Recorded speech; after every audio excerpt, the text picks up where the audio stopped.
Boa noite, amigos queridos, bem-vindos. Agradecendo a presença de vocês que estão nos acompanhando aí pelo Facebook do Kardec Houston. É um grande prazer estar aqui com vocês, amigos queridos do Kardec Houston, amigos do Sunrise, amigos de Austin, de Dallas, amigos do sul e do interior do Texas, amigos de todos os Estados Unidos, inclusive o Havaí, amigos da Austrália, do Canadá, amigos da Argentina, do Brasil de norte a sul, de Salvador, do Ceará, passando pelo Rio de Janeiro, São Paulo, amigos de Jales e amigos da Europa, Lisboa e Madrid, que com certeza vão assistir amanhã, a não ser que queiram ficar acordados de madrugada. É um prazer enorme estar com vocês aqui e um forte abraço para cada um, aonde vocês estiverem. Nos apresentando, eu sou Fernanda Wanskovski, estou aqui representando o Kardec Houston, e o nosso convidado de hoje é o nosso amigo mais que querido, Samuel Magalhães. É um prazer estar aqui com você, Samuel. O Samuel é natural do Ceará, palestrante espírita, pesquisador, historiador, colaborador da FEB, da área de memória, documentação e museu, escritor, além de ser fundador de inúmeras instituições e grupos aí pelo Brasil afora. E ele é autor de artigos para revistas, artigos de pesquisa, como o Reformador a revista do SEI. E esses artigos eu tive a oportunidade de ver que são verdadeiras aulas. E ele é autor e coautor de vários livros, em especial Ana Prado, A Mulher que Falava com os Mortos, Charles Richer, O Apóstolo da Ciência e o Espiritismo, e coautor do livro Bezerra de Menezes, Fatos e Documentos. Mas o mais importante da sua bio, Samuel, é esse sorriso, é esse carisma, é essa simpatia, essa amizade. Boa noite, Samuel. Boa noite, Fernanda. É um prazer estar com você e com todos aqui. Obrigado pelo convite.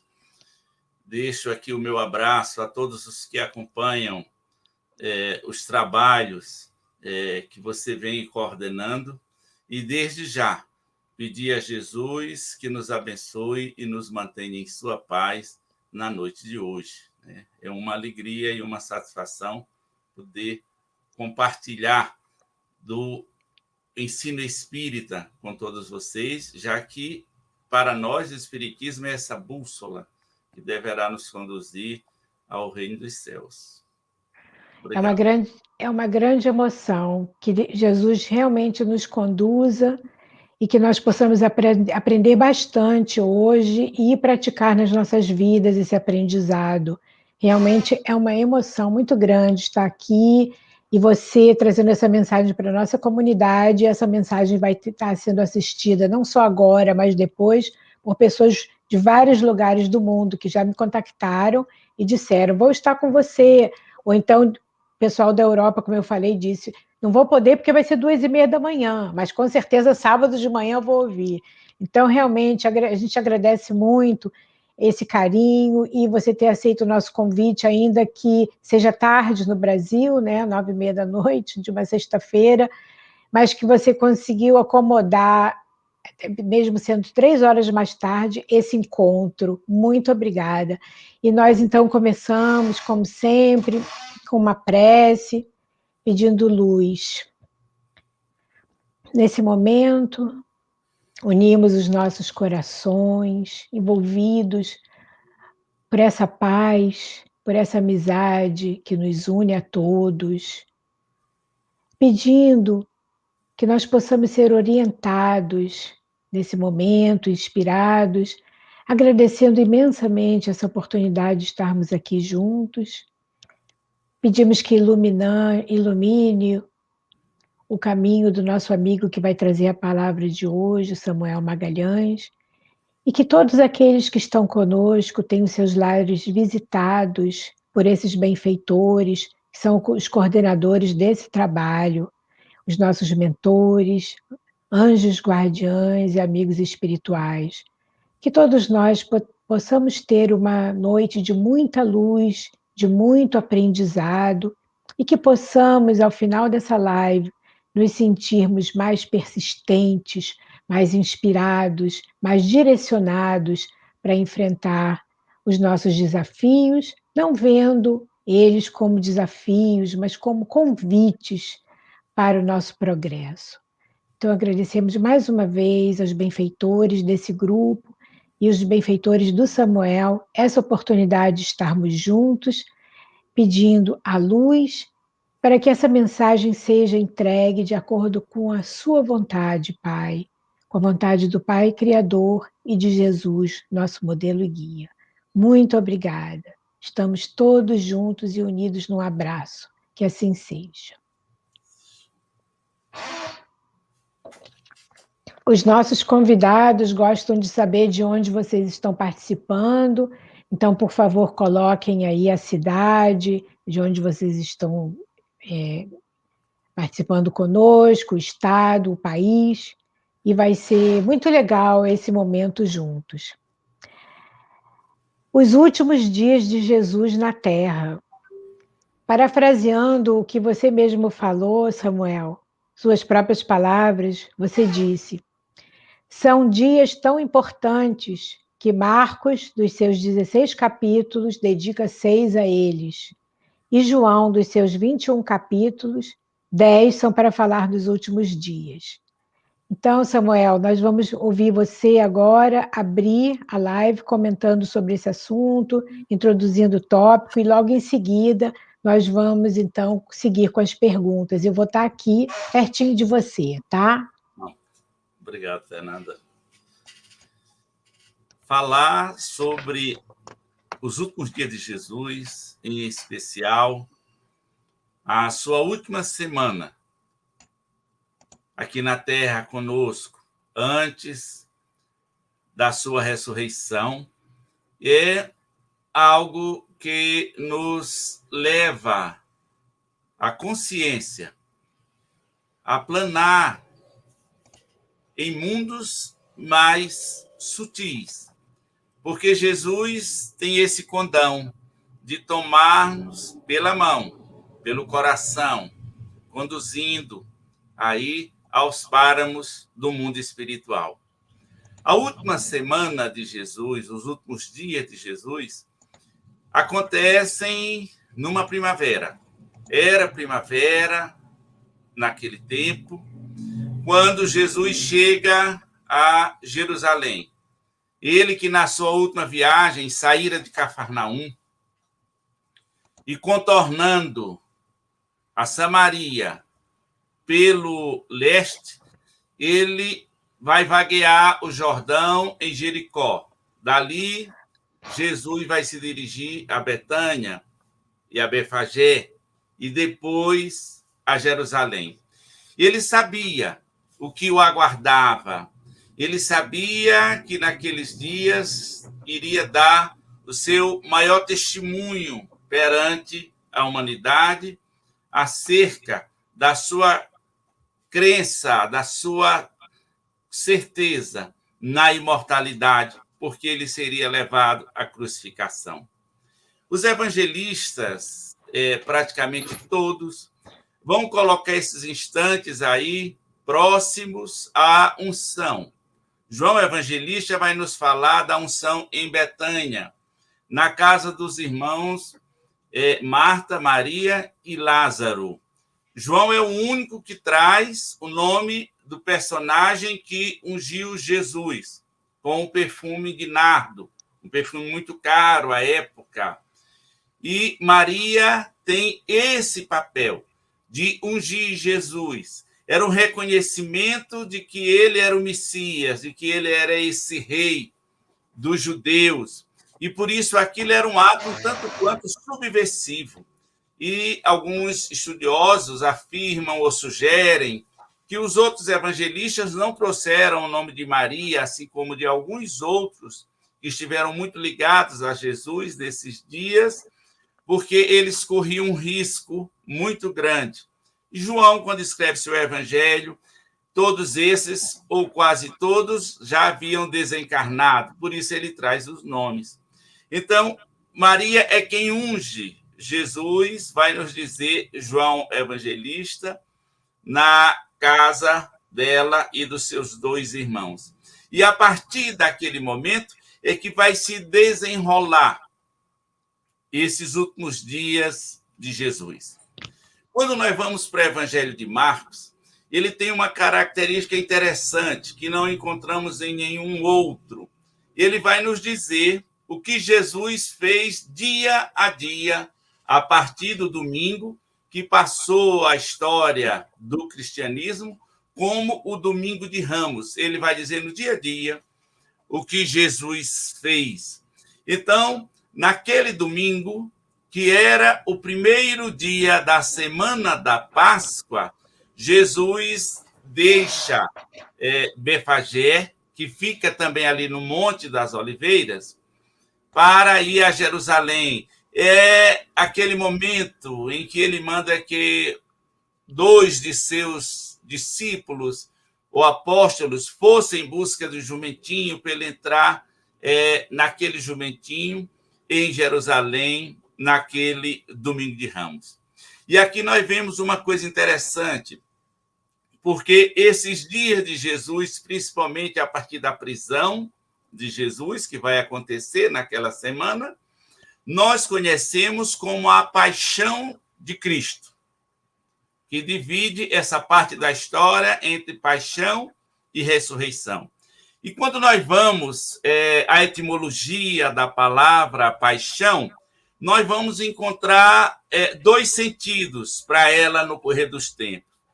O primeiro sentido que existe é o sentido de uma devoção, é um sentido assim de entrega, de desejo. E o outro sentido é o sentido do sofrimento.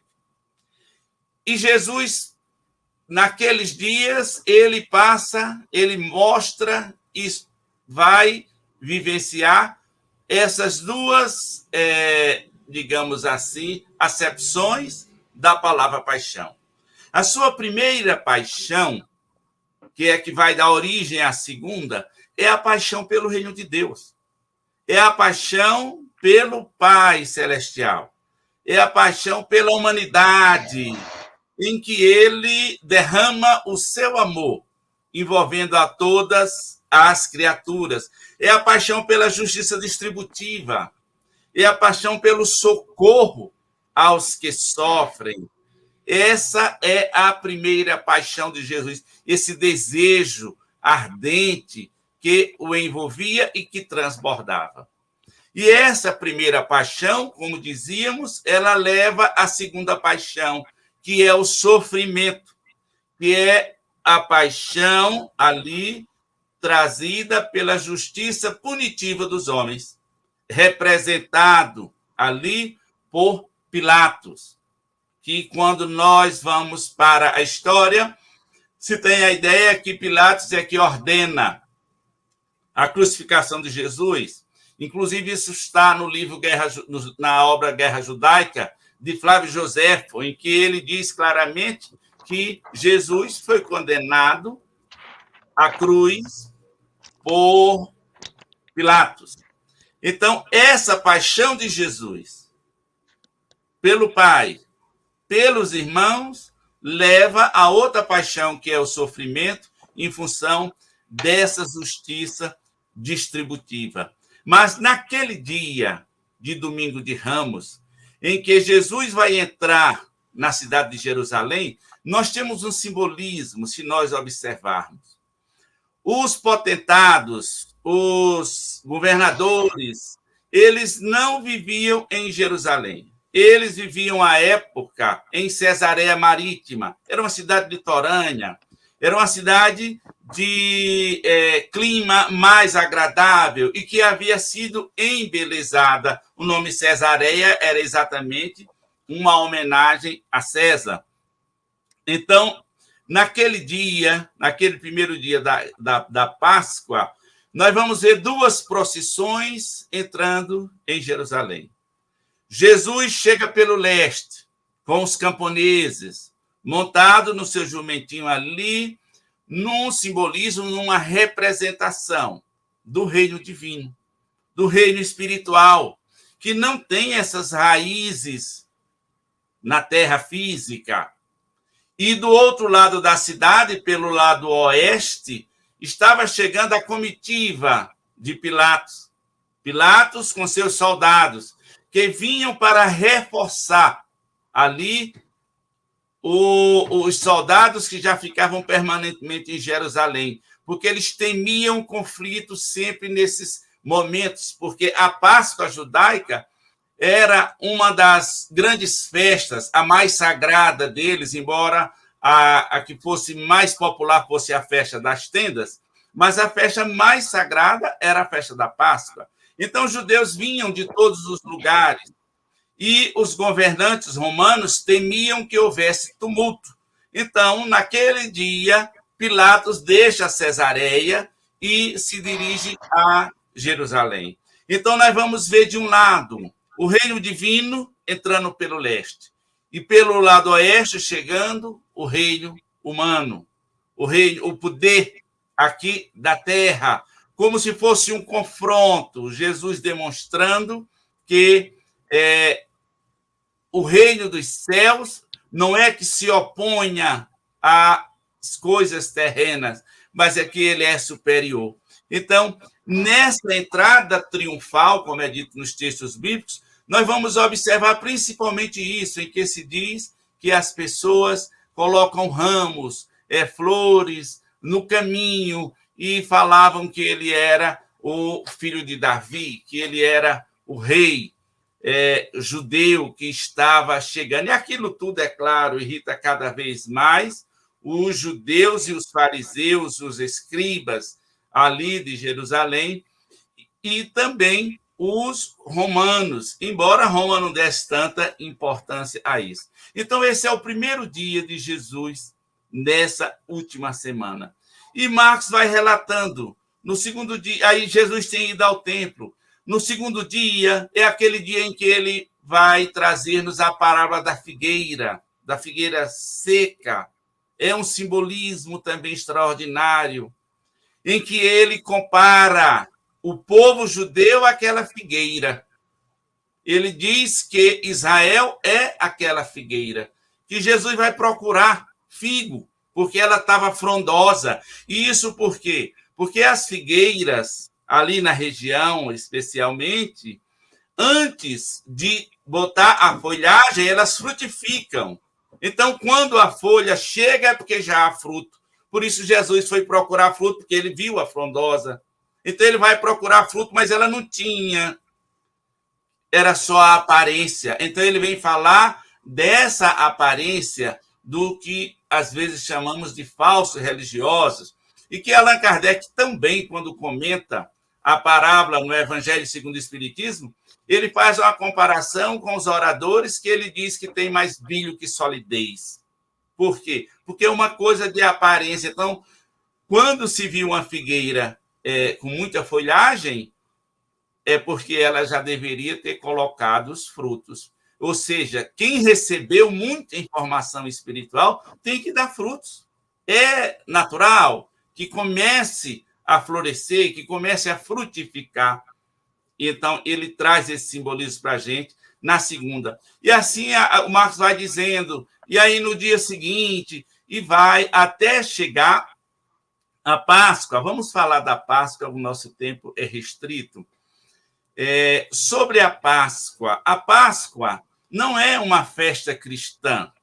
A Páscoa em si é uma festa judaica, que, aliás, era uma festa pagã, que celebrava a terra, celebrava a colheita, e os judeus a celebravam.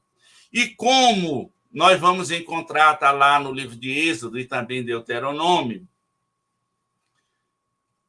naquela época das 10 pragas que são lançadas sobre o Egito, nessa última praga, é aquele momento em que o Deus dos judeus, Yahvé, aparece e fala com Moisés e manda que eles assinalem as casas com o sangue de um cordeiro, que seria batido naquele dia, na tarde daquele dia.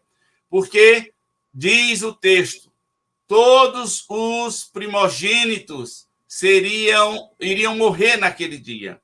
Mas as casas que tivessem marcado pelo sangue do cordeiro, elas não seriam tocadas, que eram as casas dos judeus. E diz que aí eles tinham que preparar o cordeiro e jantar esse cordeiro. Ele deveria ser assado, não poderiam ser cozido e nem tomar o sangue. E o que sobrasse no dia seguinte teria que ser jogado nas fogueiras. Então, essa Páscoa judaica, ela vem estar aí, está lá em Deuteronômio. E depois desse evento, os judeus são liberados para deixar o Egito. Então, eles celebram a Páscoa em lembrança da libertação do jugo egípcio. E era o que estava acontecendo naqueles dias. Jesus era judeu, nasceu em Belém, então ele era judeu. Então, naqueles dias que eles estavam em Jerusalém, Jesus manda que se prepare a ceia, manda também que os discípulos procurem alguém onde ele iria cear. Aqui nós queríamos fazer uma observação. Os evangelhos sinóticos, que são os evangelhos de Mateus, Marcos e Lucas, eles dizem que essa ceia, a última ceia de Jesus, com os seus discípulos, com os seus apóstolos, ela é a ceia pascal, que é aquela ceia que antecede a Páscoa. Ela vem no dia anterior, que é quando começa a festa dos pães ázimos, que são aqueles pães feitos sem o fermento. Há até um simbolismo na Igreja Católica. A hóstia é um pão ázimo, é o pão sem o fermento. Então, eles ficavam durante 7 dias se alimentando de pão ázimo. Então, os evangelhos sinóticos vão nos dizer que essa ceia que Jesus prepara é a ceia pascal, que é aquela que antecede a Páscoa. Mas quando nós vamos no Evangelho de João, ele diz que é diferente.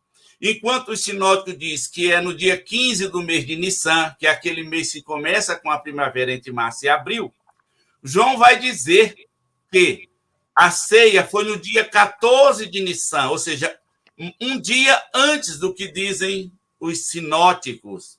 É tanto que ele vai dizer, quando nós vamos lá ver a crucificação de Jesus, nós vamos ver que os judeus deixam de ir à casa de Pilatos porque não queriam se contaminar, porque eles teriam que fazer a ceia da Páscoa naquele dia e estariam contaminados. Então, João coloca num dia diferente. É também numa sexta-feira, mas a Páscoa, para João, ela começaria um dia depois dos outros. Mas nessa ceia pascal é onde Jesus, segundo João, por exemplo, Judas não estava presente. Jesus o tinha encarregado de fazer compras para a ceia pascal, que seria no dia seguinte. Essa ceia de Jesus, Judas não estava. É quando é revelado para os apóstolos, mais uma vez, que ele iria passar por essa situação. O fato é que depois dessa ceia, sendo a ceia pascal ou não, nós conhecemos a história. O Cristo vai para o Getsemane com os seus apóstolos, que também fica ali no Monte das Oliveiras, e é no Getsemane que ele vai orar, acompanhado de Pedro, Tiago e João, que dormem, num simbolismo de que nós não conseguimos seguir com Jesus. E ali, nesse simbolismo, a gente vai ver a ligação de Jesus com Deus. É ali que ele é aprisionado.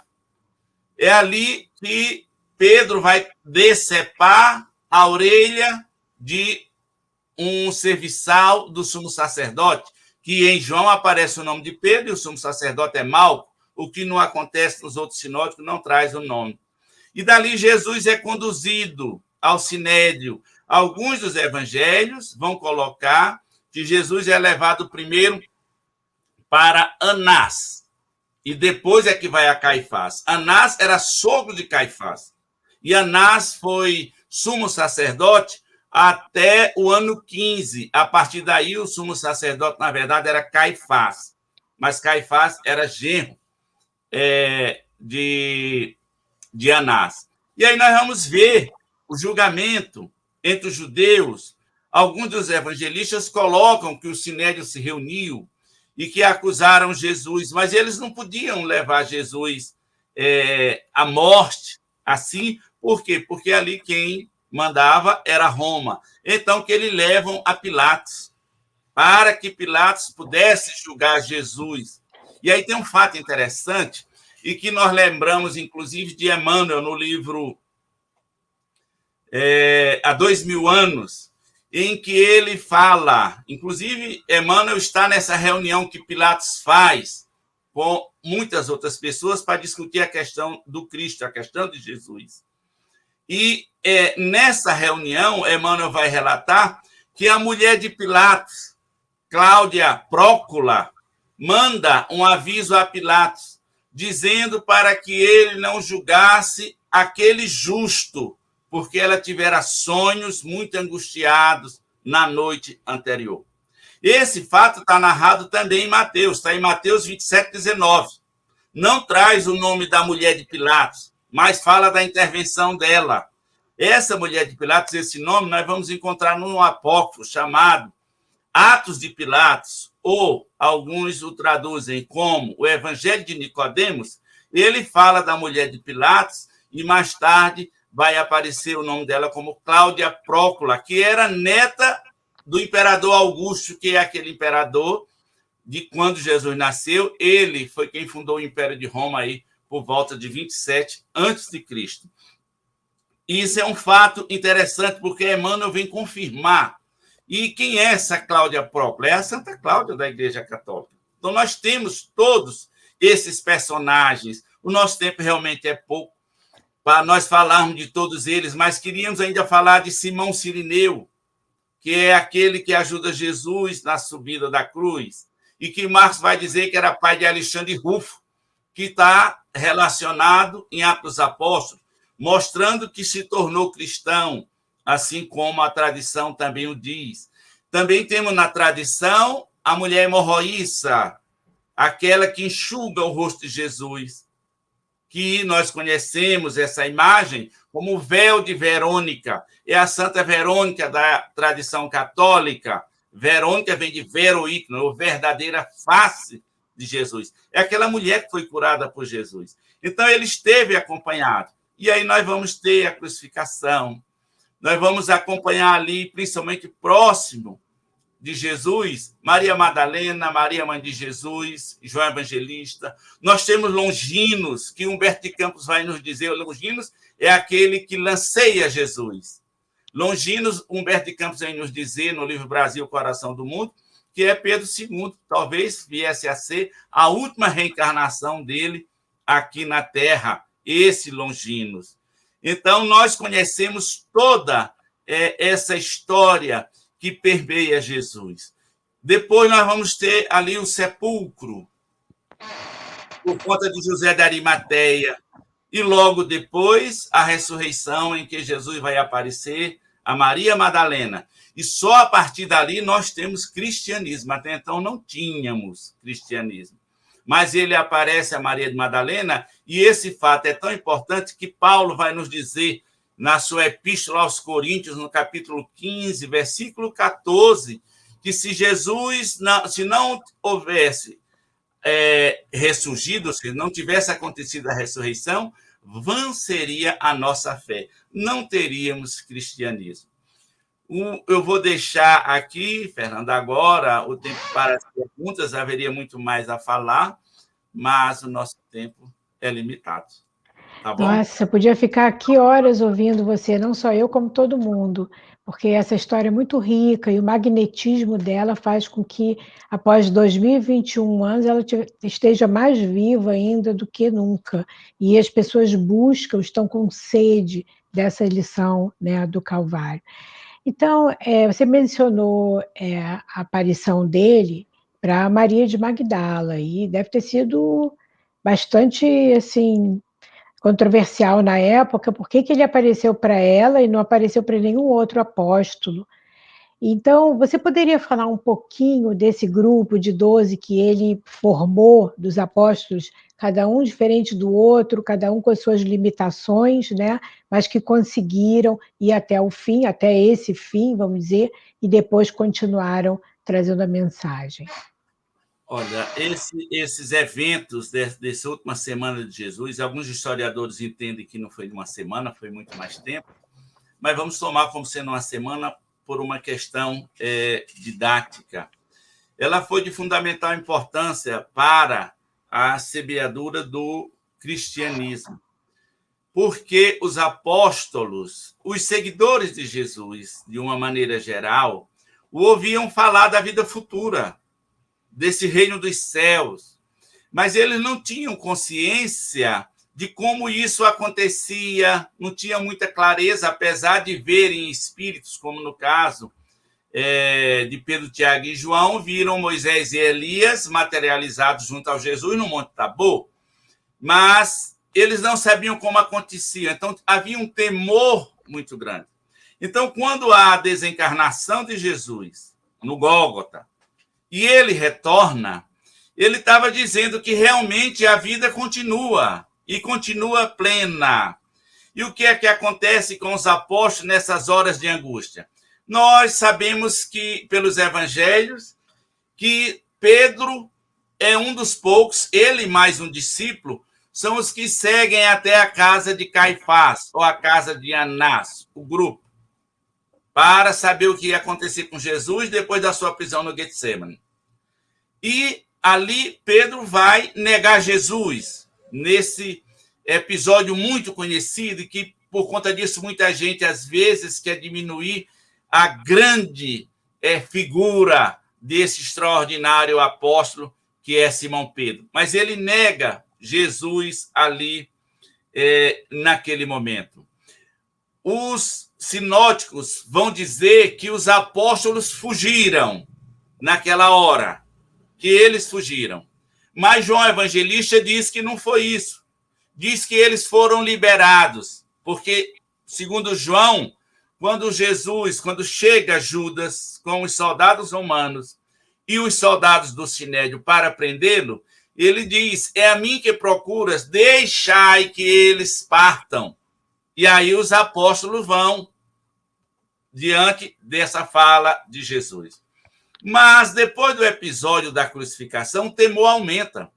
João Evangelista vai nos dizer, está lá no seu Evangelho, no capítulo 20, que no dia da ressurreição, que é o domingo, conhecido como Dia do Senhor, eles estavam trancados em uma casa, onde eles haviam feito a ceia, no cenáculo, com medo dos judeus. Eles tinham medo de serem presos ou serem mortos, então estavam lá, presos.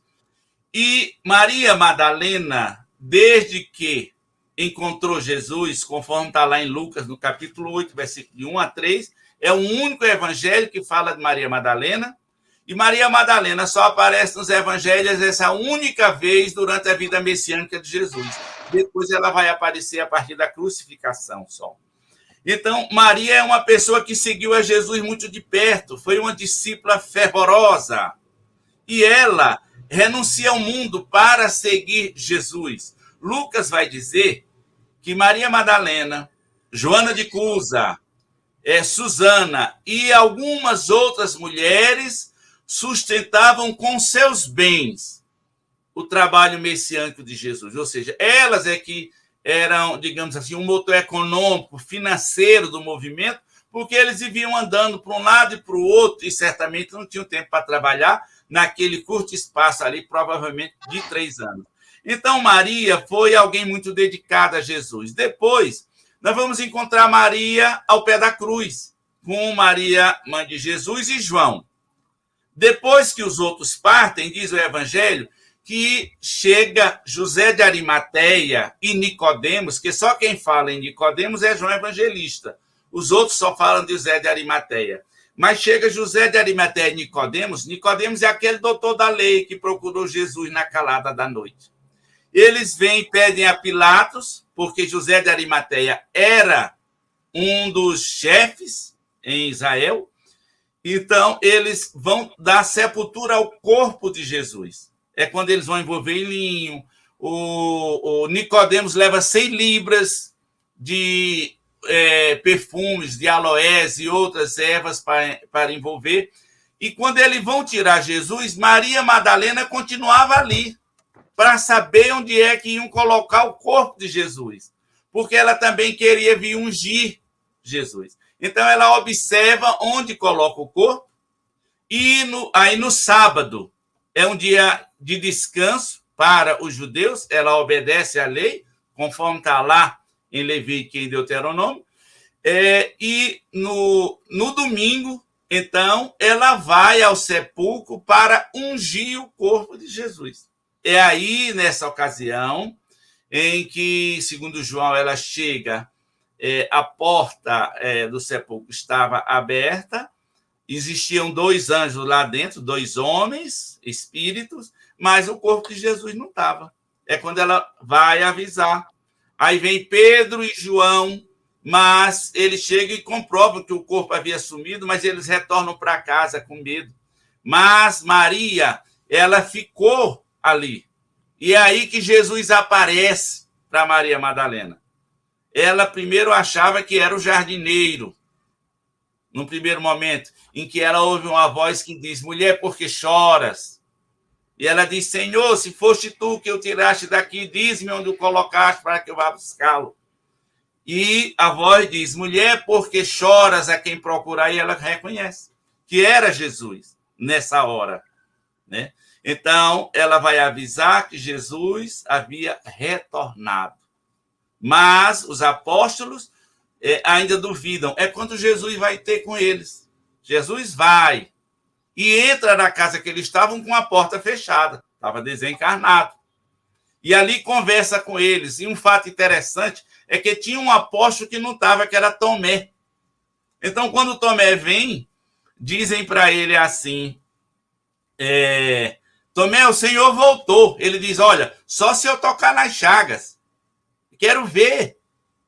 Aí, 8 dias depois, segundo João Evangelista, Jesus retorna, e aí Tomé estava com eles, é quando Jesus manda aquele toque às chagas. Então, Jesus aparece a Maria Madalena, segundo João, em primeiro lugar, porque ela foi aquela discípula que realmente o seguiu, que se entregou, que não tinha esse temor. E Emmanuel vai nos dizer, por exemplo, que Pedro, que oscila na fé em alguns momentos, Emmanuel vai nos dizer em uma mensagem que Pedro deixa de oscilar na fé a partir do fenômeno de Pentecostes. E ele é transformado por Jesus desde o começo, naquela rocha, onde de fato foi assentada a igreja primitiva cristã. Não podemos desconhecer esse fato. Então, Maria Madalena é essa alma muito ligada a Jesus. Ela, sem dúvida, era a mais fervorosa, né? Ela tinha realmente essa sinceridade e não tinha medo, então é diferente dos outros. E a gente fica imaginando o quanto realmente que foi a transformação dela, né, nessa jornada. E depois eles, o que aconteceu depois que isso que você contou? Eles se dispersaram, eles foram para outras cidades, eles continuaram pregando, eles foram espalhar essa mensagem. O que aconteceu com eles, com os apóstolos depois? Depois desse evento da ressurreição, né, que encerrou aquela semana da Páscoa judaica, em que Jesus vai estar com seus discípulos mais próximos, ali naquela tarde de domingo, como registra João, o evangelista, começa um novo tempo, uma nova etapa da boa nova, ou seja, do evangelho, que seria a pregação. Porque Jesus vai dizer, nós vamos encontrar nos evangelhos, em todos eles, e em Mateus, especialmente, Jesus dizendo que os apóstolos seriam as suas testemunhas e que deveriam fazer prosélitos em todo o mundo, não só em Israel, mas em todo o mundo. Ou seja, ali naqueles últimos dias, Jesus vai dizer para eles que a tarefa seria deles. Então, a partir desse dia, desse momento, eles deveriam seguir. Então, quando Jesus retorna, eles se enchem de fé, de confiança, mas ainda não havia sido dito todas as coisas. Porque, interessante, o que Jesus dizia, às vezes, só para os 12, está lá nos evangelhos, ou ainda, às vezes, só para os 3, Tiago, João e Pedro, era diferente. Ele falava de particularidades que não era dita para eles, está lá nos evangelhos. Então, quando Jesus retorna em espírito, nós vamos encontrar no Evangelho de Lucas, no seu capítulo derradeiro, no capítulo 24, Lucas dizendo que Jesus veio estar com os discípulos, que é quando ele passa os 40 dias. E Lucas diz que Jesus, então, os instruía sobre o reino dos céus. Ou seja, Jesus traz para eles ali informações mais precisas que nós não sabemos quais foram pelos evangelhos, porque ele não coloca. Mas no livro Atos dos Apóstolos, que é também atribuído a Lucas por várias razões, desde a sua introdução até a questão literária, redacional, Jesus passa 40 dias com os apóstolos. Não são 40 dias direto, mas durante 40 dias ele visita os apóstolos e vai instruindo-os sobre o que deveriam fazer, quais seriam as lutas. E a última aparição deles, num dos evangelhos, aos apóstolos, já é junto ao lago do Tiberíades. Jesus vai aparecer a eles. Jesus aparece aos 500 da Galileia, né? Aparece aos 500 da Galileia para demonstrar a todos a realidade da vida espiritual. E, a partir daí, eles tomam alento. É aí, logo depois, que nós vamos ter eles escolhendo o substituto de Judas, que havia cometido suicídio, onde eles vão analisar os nomes de um homem chamado Matias, que é quem, de fato, vai assumir ali o lugar de Judas. E depois desse evento, que ele substitui Judas, nós temos o fenômeno de Pentecostes, em que eles, insuflados por essa fé, por essa confiança, eles permitem a manifestação dos Espíritos, amando de Jesus. É o momento em que as línguas de fogo aparecem sobre eles, eles falam língua diferente, e diz que naquele momento se ouve barulhos como de vento, de trovões, porque era um fenômeno de efeitos físicos também, e ali Pedro vai fazer o primeiro discurso dele. É o primeiro discurso de Pedro, e ele fala não só aos judeus, ali é um discurso também para os gentis, às vezes não prestamos atenção, mas se os apóstolos falaram em língua diferente para que cada pessoa que estivesse ali ouvisse na sua própria língua, é porque nós tínhamos pessoas que não eram dali. Então, o primeiro discurso de Pedro não é um discurso para os judeus, é um discurso para todos, judeus e gentis, e a gentilidade. Então, nesse primeiro discurso de Pedro, é que vai se formar a igreja primitiva cristã, da qual nós somos herdeiros no dia de hoje, e que o Espiritismo tem procurado reviver, que seguramente o que Jesus conversou com os apóstolos, ali nesses 40 dias especialmente, é o que a doutrina espírita veio trazer para nós, trazendo essa informação para todos, já que a humanidade está mais madura. Talvez ainda não tenha dito tudo, porque a gente sabe que o Espiritismo não disse tudo, mas nós já recebemos muita coisa E, com certeza, essas informações foram passadas aos apóstolos naqueles dias e deu fé, confiança e força para que seguisse o trabalho de pregação. E, Samuel, nós sabemos, né, que um dos autores do Evangelho segundo o Espiritismo é o Espírito da Verdade, né? Como que nós sabemos a identidade desse espírito? Olha, essa questão da identidade do Espírito da Verdade, ou segundo alguns, o Espírito de Verdade, ela ainda é um tanto controversa no Espiritismo. Eu gosto muito, por exemplo, da mensagem que está lá no capítulo 6 do Evangelho segundo o Espiritismo, o Advento do Espírito de Verdade, no Cristo Consolador, no Consolador, porque essa mensagem, antes dela ir para o Evangelho segundo o Espiritismo, que está lá assinado o nome, o Espírito de Verdade, nós vamos encontrá-la no Livro dos Médiuns, com poucas modificações. São pouquíssimas. Na verdade, a modificação que tem foi para melhorar o texto. Foi um aprimoramento da redação da mensagem. E nessa mensagem, como está lá no Livro dos Médiuns, Allan Kardec, numa nota, vai dizer que quando aquela mensagem foi recepcionada, assina o nome Jesus, seria o Cristo. E ele diz, então, que não tinha colocado para não gerar a, digamos assim, expectativa, o próprio Jesus ter vindo, mas está lá na nota. Depois, essa mensagem que vem sem nome embaixo, vai estar só na nota de Allan Kardec, nós vamos encontrá-la no Evangelho segundo o Espiritismo como Espírito de Verdade. Então, pessoalmente, creio que o Espírito de Verdade seja o próprio Cristo, o próprio Jesus. Não descartando a possibilidade de que representantes dele possam ter trazido a mensagem em seu nome.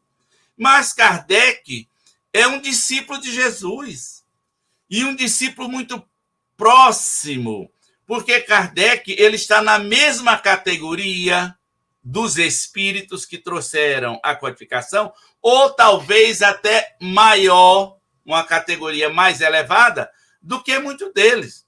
Então, não haveria, digamos assim, não seria estranho que o próprio Jesus viesse e que orientasse o Kardec, como disse, que durante 15 minutos por mês estaria com ele. Então, penso que o Espírito de Verdade, embora sejam representantes, mas é Jesus que retornou para a gente para dizer tudo isso. Nossa, isso é uma coisa tão consoladora e até a linguagem que ele usa, né, no Evangelho segundo o Espiritismo, fala com a gente como ele falava quando estava aqui. Para fazer essa live aqui, eu e meu marido assistimos ontem de novo, pela 10ª vez, o filme Jesus de Nazaré, de Franco Zeffirelli, que é uma viagem visual da passagem de Jesus, né? Ele tem, assim, 6 horas de duração, não sei se você já assistiu, mas, assim, mostra como as pessoas, desesperadas pela mensagem, corriam, subiam, desciam, sem comida, e aí tem aquela cena do milagre, né? As pessoas em busca de cura. Realmente, ele tinha uma maneira de atrair, de capturar, né? De atrair as multidões, por causa do magnetismo, mas a maneira de falar, que era, como você falou no seu artigo que eu li, inovadora. Porque o pessoal que estava difundindo a lei de como se diz, disseminando a lei de Moisés, era só para as elites e trazia só aquela mensagem que já não era nova, né? Ele não, ele inovou porque ele trouxe o amor num lugar que tinha tanta violência, vingança, né? Assim, como se diz, interesses financeiros. Então, ele realmente tinha essa linguagem meiga. E aí, o Evangelho segundo o Espiritismo, quando traz essas mensagens que são assinadas por ele, parece que são dele falando conosco. Então, isso faz bastante sim. sentido.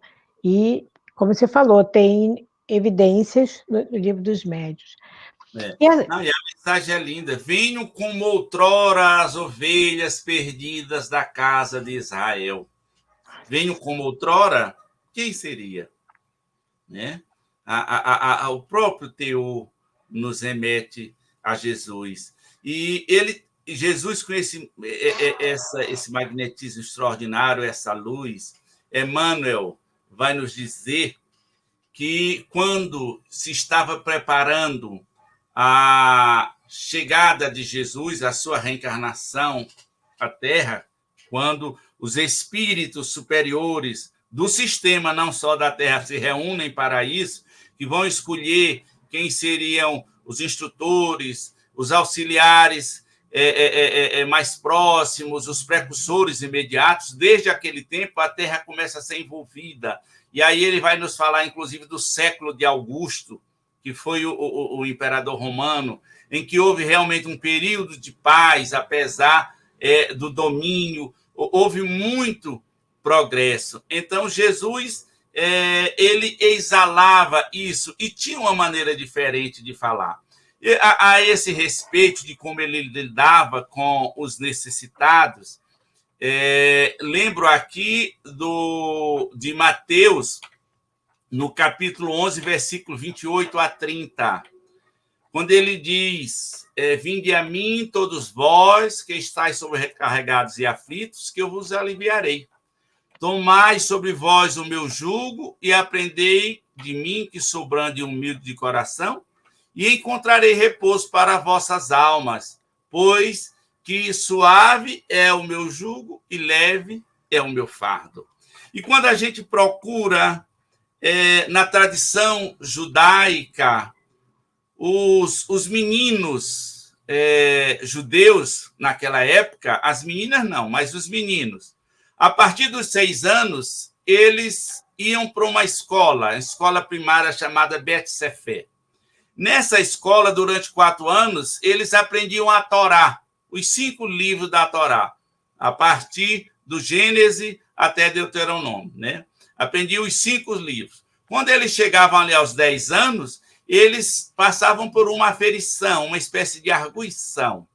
E aqueles meninos que houvessem demonstrado maior capacidade intelectual, eles continuavam para a escola secundária, os outros voltavam para casa a aprender os ofícios da família, fossem tecelões, pastores, carpinteiros, o que fosse. Mas aqueles outros meninos, a partir dos 10 aos 14, eles iam para a escola secundária, chamada Bet Talmud. E nessa escola, eles tinham como tarefa memorizar os demais livros do Antigo Testamento, de modo que, quando eles chegavam aos 14, eles conheciam o Antigo Testamento do Gênesis a Malaquias, que Malaquias é o último livro do Antigo Testamento. E começava a discutir com os seus mestres a interpretação da lei. E, nesse momento, eles passavam por nova prova. A maioria ainda voltava para casa, para os ofícios da família. Mas aqueles poucos, a nata intelectual, que eles diziam que era o orgulho e a esperança de Israel, isso eram palavras dele à época, eles iam continuar aí com o rabino, iriam se tornar, seriam os futuros doutores da lei. É aí que Paulo de Tarso foi entregue a Gamaliel, nesse momento, para se tornar um doutor da lei. E cada rabino, ele formava o seu corpo discipular. Ele formava o que eles chamavam de talmidim, ou talmide. O talmidim eram os discípulos de cada rabino. Cada um tinha os seus. E cada rabino, ele tinha uma maneira de interpretar a lei, desde que fosse autorizado. E como ele interpretava, ele criava para os seus discípulos determinadas regras. Essas regras eram chamadas de jugo do rabino. Por isso Jesus fala do meu jugo. Porque ele, diferente dos outros mestres de Israel, ele não veio chamar a nata intelectual de Israel. Ele disse: vinde a mim, todos vós que estáis sobrecarregados e aflitos, que eu vos aliviarei. Chamou a todos eles, aqueles que sofrem, para formar o seu grupo discipular. E ele vai mais, o Espiritismo, o Evangelho segundo o Espiritismo, vem em nosso socorro na interpretação final, quando Allan Kardec estuda o jugo leve, para dizer que a forma de Jesus interpretar a lei era o amor. E estabelecia como regra a prática da lei do amor. Por isso, o jugo era suave e o fardo era leve. Então, Jesus é diferente desses outros rabinos. E isso é de uma forma tão patente que, em muitas ocasiões nos evangelhos, Jesus vai ser questionado pelos fariseus ou os outros doutores, que Paulo era fariseu também. Quem te ordenou, quem te permitiu ensinar? Porque ele nunca frequentou escola. Você só podia pregar a sua própria forma de interpretar a lei se os outros doutores aprovassem. Isso não houve com Jesus. Então, Jesus vem mostrar isso. É tanto que na hora derradeira, na sua, digamos assim, hora crucial mesmo, que foi no Gólgota, Jesus olha a multidão à sua frente e diz: Pai, perdoa, porque eles não sabem o que fazem. Porque ele é esse mestre de amor. Ele foi esse mestre de amor e vai continuar. É por isso que nas horas derradeiras em que ele está lá com os apóstolos, quando ele diz, manda Pedro apacentar as suas ovelhas, ele vai dizer: e eis que vos dou um novo mandamento vos deixo.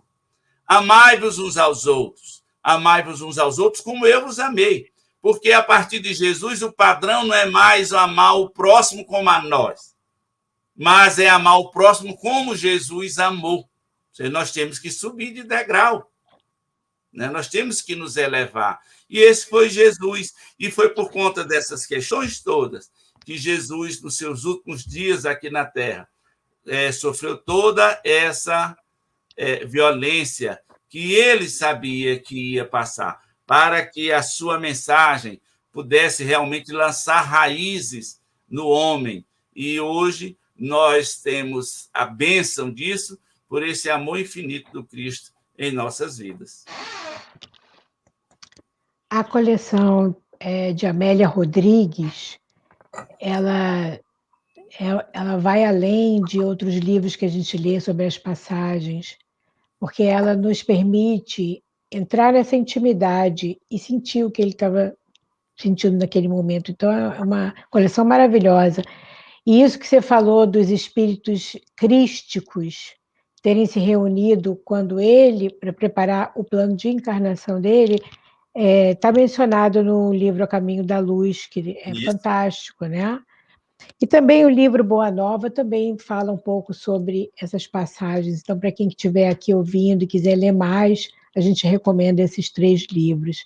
E para finalizar, porque eu não quero que você fique acordado aí muito tarde, no Planalto Central, essa frase que ele falou, eu sou o caminho, a verdade e a vida, a gente recebe isso já como um passe, que já passa tranquilidade, calma, né, para nós, quando a gente ouve isso, ele nos assegurando que nada temos a temer se seguirmos ele. Você podia falar um pouco mais sobre cada uma dessas 3?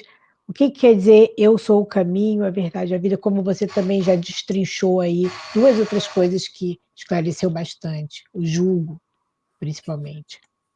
Olha, esse eu sou o caminho, a verdade e a vida, apesar das discussões sobre a questão da tradução, o Cristo vem falar tanto da sua mensagem como do nosso Cristo interno. Esse Cristo interno, que é o que nós todos temos, ele é o caminho, é a verdade e a vida. Nós devemos dirigir os nossos esforços para que esse Cristo interno apareça.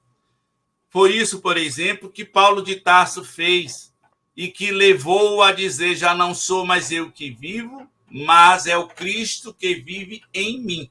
Ou seja, tornarmos-nos como Cristo, tornarmos-nos espíritos puros, que é digamos assim, na escala espírita, é onde Jesus está colocado. Ele é um puro espírito. Então, a verdade e a vida, eu sou o caminho, a verdade e a vida, é exatamente esse Cristo interno. E Jesus é a representação de alguém que já fez isso. Por isso ele diz, eu sou o Cristo. Por quê? Porque o Cristo dele estava desperto. Então ele podia dizer, eu sou o Cristo. É como alguém que fosse a semente, mas não é a árvore. Mas ele já é a árvore. Então ele diz, eu sou a árvore, mas você também pode ser. Por isso ele vai nos dizer, nós vamos encontrar lá no Sermão do Monte, podereis fazer mais do que eu, porque a evolução ela é infinita. Então o Cristo de fato é isso, assim como ele é a luz do mundo. Eu gosto muito da passagem que quando ele cura o cego em Jerusalém, ele vai ter a oportunidade de dizer que é o cego de nascença. Ele encontra com o cego depois e vai perguntar para ele se ele crê no Filho do Homem, que é o único título a que Jesus se atribui, é o de Filho do Homem. E ele diz, Senhor, dizes quem é para que eu creia. Ele diz, sou eu, é com quem tu estás falando. E ele diz, eu creio. E nessa ocasião, que era a ocasião da festa das tendas, Jesus vai dizer que é a luz do mundo. Isso por quê? Segundo algumas interpretações, eu acho isso muito interessante. Isso foi na festa dos tabernáculos, ou na festa das tendas, que era a festa mais popular entre os judeus à época. E Jesus tinha ido a Jerusalém para a festa das tendas. E durante a semana, nas festas das tendas, acendia-se uns candelabros muito grandes no templo para simbolizar a luz das fogueiras que os judeus acendiam no caminho quando estavam indo do Egito para a Terra Prometida, em que dormiam nas tendas. Então, aquela luz era uma luz tão forte desses candelabros, eram candelabros enormes de ouro, que eles derramavam luz sobre a cidade de Jerusalém. E todo mundo admirava. Então, é nessa ocasião que Jesus, vendo aquela luz e que causava admiração, ele diz, eu sou a luz do mundo. E quem me seguir não andará em trevas, mas terá a vida eterna. Essas afirmações de Jesus, do caminho, verdade e a vida, eu sou a luz do mundo, elas estão ligadas, estão imbricadas. Por quê? Porque para fazermos o caminho, nós precisamos da luz. Para termos uma vida, para nós alcançarmos toda essa realização. Então, ele é essa verdade. Por isso, vem para nós no Espiritismo como Espírito de verdade, porque essa luz, a verdade brilha. Nós vamos encontrar em Isaías, no capítulo 9, lá no Antigo Testamento, falando da futura vinda do Cristo, dizendo que, mais ou menos assim, e a terra que vivia em sombras de aflição, viu uma grande luz. E João vai repetir isso, nós vamos encontrar também nos outros evangelhos, falando dessa grande luz, que se viu uma grande luz. Então, por isso, Jesus é o caminho, a verdade e a vida, porque com ele nós teremos essa vida eterna, ou seja, estaremos planificados, estaremos realizados como espírito, teremos alcançado o ápice da escala evolutiva, embora a partir daí continuemos. Né? Então, essa mensagem que Jesus vem trazer, ele consolida nesses últimos dias, através do Calvário, através da sua renúncia máxima, e, em especial, o seu retorno para estar com os apóstolos, como se estivesse com a humanidade de todos os tempos, dizendo para nós que a vida realmente prossegue além do túmulo. Olha que maravilha Jesus dizer ali, à frente de Maria Madalena, olha, a vida prossegue, a morte é só do corpo, isso muda todo o eixo da perspectiva de nossa existência, de nossa vida. Nossa, que maravilha! E a lição do Calvário, né? A lição do amor, como você falou, que a gente aprende, que trouxe diferente dos outros, é realmente o amor sendo único sentimento definitivo, o resto tudo temporário. E a gente está tentando aprender essa mensagem há 2021 anos.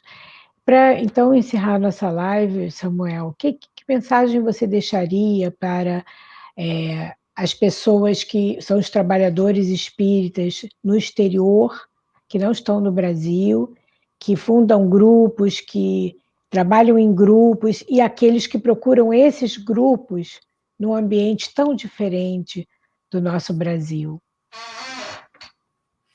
Olha, cada alma com seu compromisso.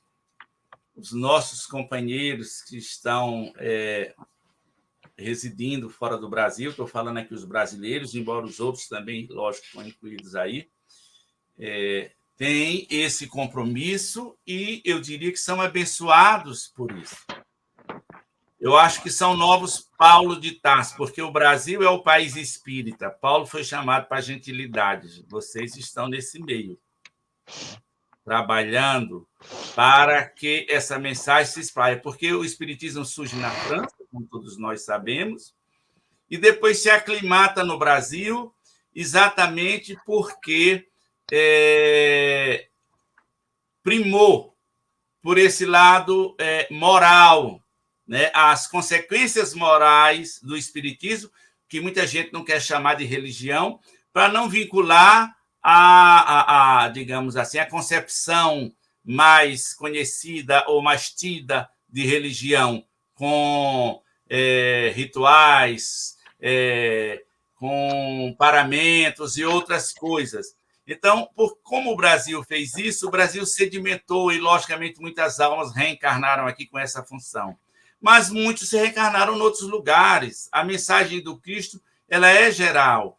E o Espiritismo é esse cristianismo redivivo, é essa luz que veio para todos nós. Então, falar de Espiritismo é falar de Jesus, onde nós estivemos. E hoje, com a bênção dos ensinos dos Espíritos, por exemplo, quando a gente vai para o Espiritismo, nós vemos que tudo que o Espiritismo diz está nos Evangelhos. Lei de causa e efeito, a cada um é dado segundo as suas obras. Pluralidade dos mundos habitados, há muitas moradas na casa do Pai. Tudo me é lícito, mas nem tudo me convém, está lá na carta de Paulo. É o livre-arbítrio. Ou seja, a reencarnação está lá quando Jesus vai falar de João Batista, quando ele desce do Tabor, em que ele vai dizer que João e Elias é o mesmo Espírito. Então, o Espiritismo, na verdade, em termos de princípios, são os mesmos do cristianismo, mas vem esclarecer, vem ampliar. E o Cristo está conosco. E mesmo que a gente faça pouco, e mesmo que nós tenhamos resistência, como teve Simão Cirineu, que não queria ajudar Jesus, porque queria ir para casa, tinha uma filha doente, Maria Dolores, pelo lápis do Chico Xavier, vai nos dizer que naquela hora ele cruza o olhar com Jesus e se sente invadido de uma paz intraduzível. E quando ele chega em casa, a filha estava curada. Papai, agora ouço e vejo. Até nessa hora o Cristo é doação. E nós estamos na estrada como sirineus, aqui no Brasil ou fora. E talvez vocês com uma cota maior de exigência, porque ainda são poucos. Mas seremos muitos no futuro, se perseverarmos. Como Jesus disse, aquele que perseverar até o fim, este será salvo. Então, vamos perseverar onde estivermos. Que lindo, muito obrigada. Queria encerrar com essa frase aqui, sua no seu artigo. Aspas, seu convite continua posto como há 2000 anos, esperando que a humanidade, eu, você e todos nós, comecemos a jornada da nossa redenção. Então, estamos aqui prontos para isso. Bastante aprendizado importante. Muito obrigada por esse carinho, por a presença, por ter aceito o nosso convite. Que nós possamos absorver esses conhecimentos, assimilando, que a nossa mente, o nosso espírito estejam receptivos para nós entendermos e assimilarmos e identificarmos as oportunidades para colocar em prática tudo que aprendemos pelo Espiritismo, Porque isso, as ações que a gente deixar aqui é que são as ações que vão nos iluminar. Então, para esse fechamento, Samuel, eu queria saber se você podia nos conduzir num pensamento final, numa prece, para nós encerrarmos esse momento tão feliz. Sim, vamos fazer a nossa prece, então, né?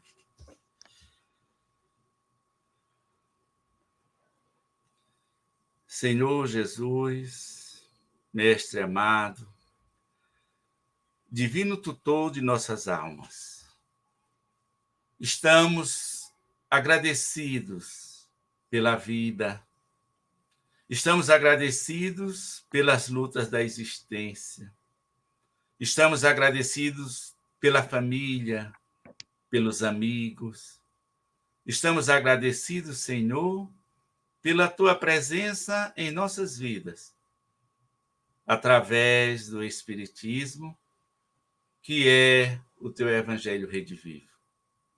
Abençoa-nos assim os corações, uma vez mais, nós te rogamos, como eterno pedintes que somos, a fim de que nos tornemos melhores a cada dia, servindo e amparando os que mais necessitam, sustentando as lutas com fé e confiança, para que o teu reino de amor se instale em nós e se instale na nossa terra.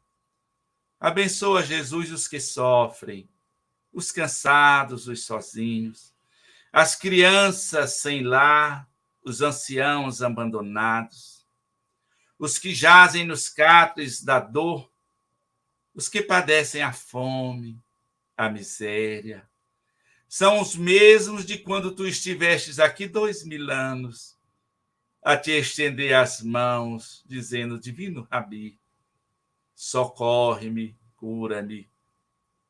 E é nesta condição, Jesus, de discípulos teus, embora carregados de imperfeições, que nos lançamos no caminho para divulgar a tua mensagem, hoje retemperada para a humanidade da atualidade. Jesus amado, abençoa a terra, abençoa os nossos governantes, para que compreendam a gravidade do mandato que tem em suas mãos, que é conduzir os povos à realização espiritual e à felicidade possível no planeta. Fica conosco, abençoando-nos os passos a cada dia. E sustenta em especial aqueles que trabalham em tua seara, para que não desfaleçamos na fé, a fim de seguirmos adiante contigo e os benfeitores espirituais. E amanhã nós possamos dizer, Jesus, lembrando-te, eu venci o mundo, o nosso mundo de imperfeições, para a glória da luz, da paz, do amor e da ressurreição eterna. Que assim seja. Que assim seja. Estamos emocionados, coração tocado fundo pela sua generosidade, compartilhando com a gente o seu tempo, o seu conhecimento. E, obviamente, essa vai ser a primeira de muitas lives, se Deus quiser. Muito obrigada. Espero que você tenha um fim de semana maravilhoso aí em Brasília. E vocês todos que nos acompanharam até agora, abraço virtual, fiquem conosco e a gente se encontra na próxima live, que vai ser no dia 2 de abril, com a Luziane Bahia, e ela vai falar também sobre esse assunto da Páscoa. Boa noite, Samuel, boa noite a todos. Samuel, a gente continua conectado, hein? Pelo amor, pelo carinho, pelo estudo. Muito obrigada, tudo de bom. Boa noite, Boa Fernanda. noite. Boa noite a todos. Muita paz. Jesus conosco. Obrigado. Boa noite. Boa noite a todos, queridos. Muito obrigada e até a próxima. Abraço. Tchau.